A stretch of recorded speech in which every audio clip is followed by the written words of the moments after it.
Ladies and gentlemen, welcome to In the Pit.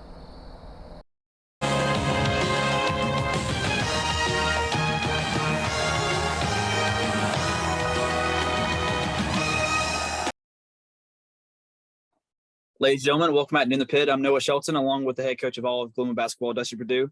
Dusty, congratulations on the two girls winning in the Border Wars tournament.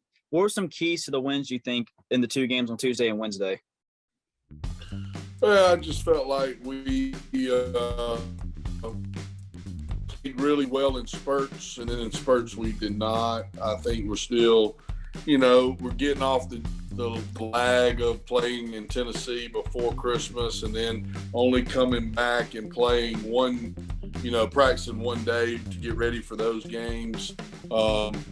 I thought our girls played okay against Southland. I think we played well. They do a great job on defense as far as how they play their pack line defense, where you can't really have many gaps to drive into, and we couldn't do our pick and roll offense, so we had to hit some shots and then run the ball up and down the floor and try to get it down there as fast as we can before their defense set up.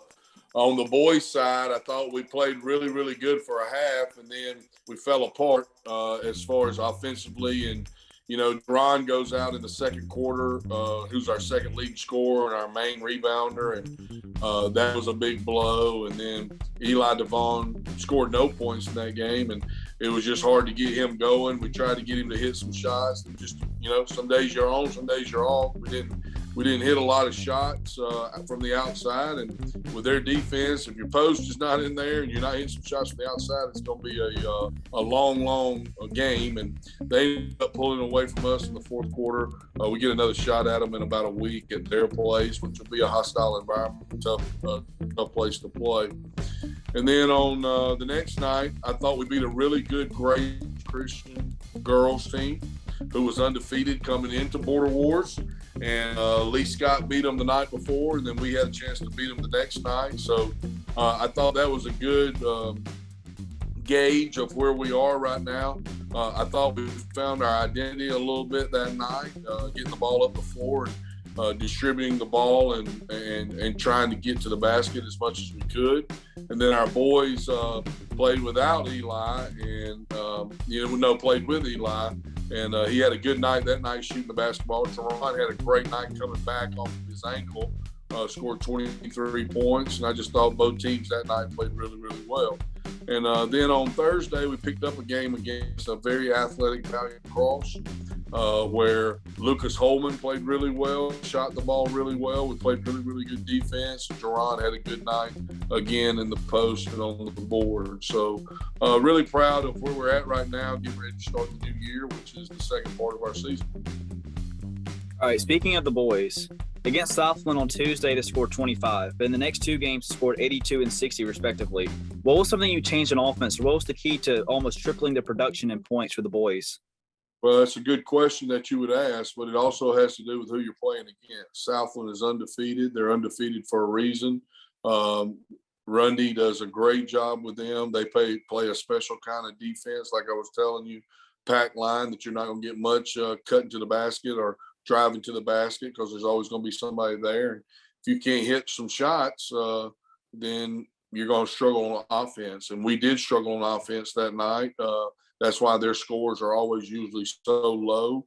He spends a lot of time practicing defense and, probably twice as much defense as offense, which is okay. If you stop the other team and you can score a little bit, you got a good chance. But I thought against Grace, Eli hit some shots early. I think he had 5 threes in that game and some other guys. So as you hit shots from the outside, it opens up the inside, and it opened it up for our post players. And Gerard had a big night on the boards and in the post. And then the next night, same difference. So it all has to do with hitting shots. You got to be able to make some shots from the outside to open up the defense. And that was the difference. And plus just giving Southland a lot of credit on the defense they played against us. All right. Well, Coach, anything you need to add? Well, we got a big week coming up, and our basketball season is really fixing to take off when these games are the ones that mean the most now. So I hope we can find a way not to peak too soon and to keep gradually getting better as we go and find some things out about ourselves. And hopefully the players on the team get better, and the coach does his job, and we end up the end of January in the right spot and able to go into February for the state tournament. Be excited about making another run deep into the state tournament. But no, I know you did double duty this past week.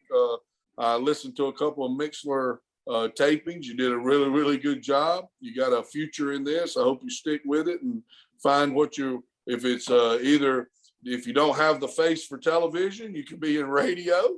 And if you can't be in radio, maybe you have the face for television. So I hope this is something you stick with. I hope it's something that we help out with, and I hope something you continue to do with us for as long as you can. Well, thank you very much, Coach. I like to believe I do have the face for television.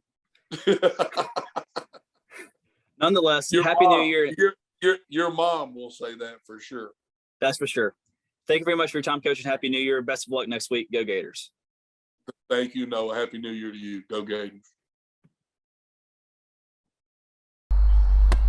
Thanks for watching this episode of In the Pit, and we'll check back in next week.